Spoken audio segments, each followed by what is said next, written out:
Missing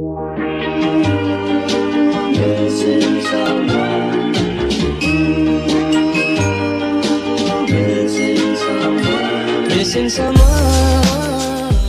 Hello everyone, welcome back to my channel. So for today's video, I'm going to be giving you some advice to prepare you for results day, whether that's you receiving your A-level results like me or receiving your GCSE results. I know yesterday in Scotland they received their National 5 results, and I was on Twitter and I saw a lot of people stressing about those and having a lot of concerns, and I'm not going to lie, it did make me a little bit worried for results day. But I thought, having been through GCSE results day myself and knowing how nerve-wracking that is, because that's probably the first time you're having a proper results day, I thought I would share my advice with you. I also got you guys send in a couple of questions just so I knew what to discuss.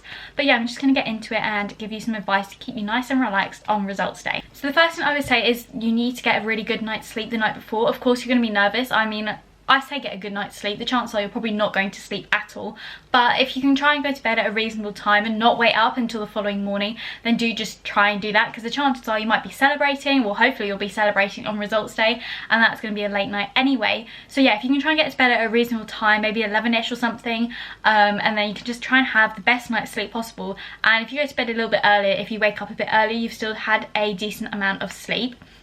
And then on the morning of results day, just take it really, really easy. Have some breakfast, you know, just try and act as if it's a normal day. So do what you do when you get out. Go on your phone, read a book, have food, you know, do whatever you want to do, have a shower, whatever. Just try and keep your nerves down as much as possible.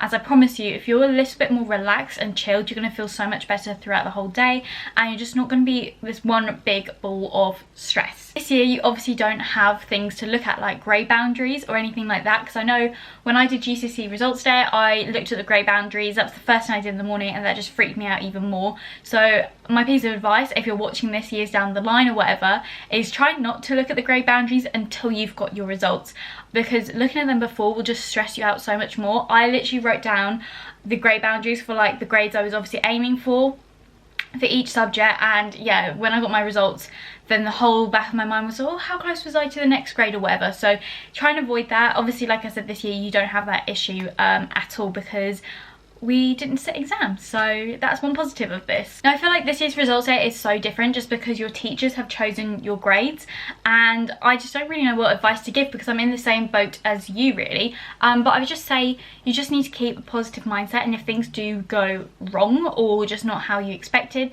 then know how to sort it out. Now my results are coming out at 8 o'clock in the morning, which is the same time track updates, so that kind of morning I'll probably just wake up at 7 and just try and be a little bit more chilled out and go with it.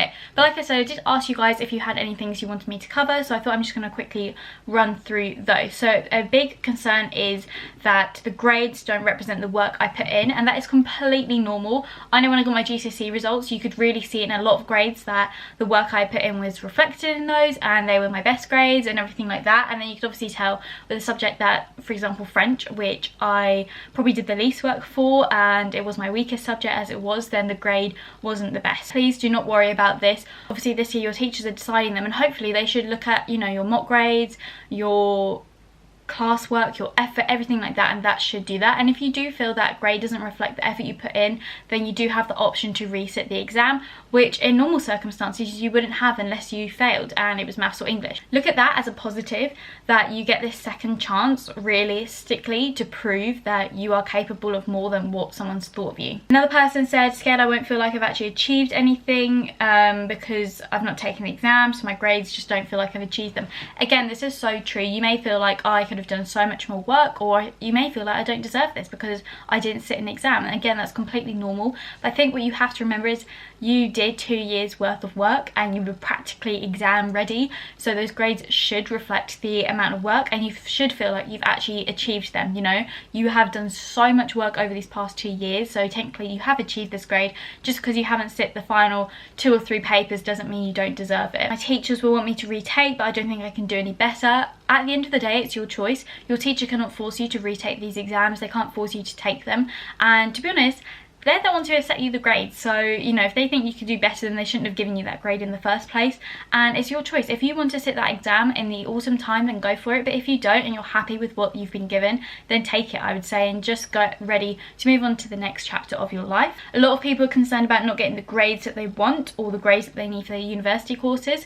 So I think what I'd say for this is, if you don't get the grades you want, definitely look at the option of being able to sit the exams, because you may feel like that is the best thing to do. And at the end of the day, I believe you get to keep your teacher's grade and the grade that you get in the exam if you sat it yourself, and whichever one's higher stands. So even if you actually decide, yeah, I'm going to do the exam, and it came out worse, you don't have to worry about that, because that grade doesn't count, which I think is really important, because we have been out of education pretty much since March, maybe April time. And so if you think about it, to the point of where you'd actually sit the exam, that's 6 months of not doing any work and revision and things like that. And chances are, if people are going to go and sit these exams, they may not do as well as they probably thought they would, because they've just done no work for the past few months. And to try and cram 2 years worth of content into a matter of weeks to learn when you've not done anything for 6 months is going to be extremely challenging.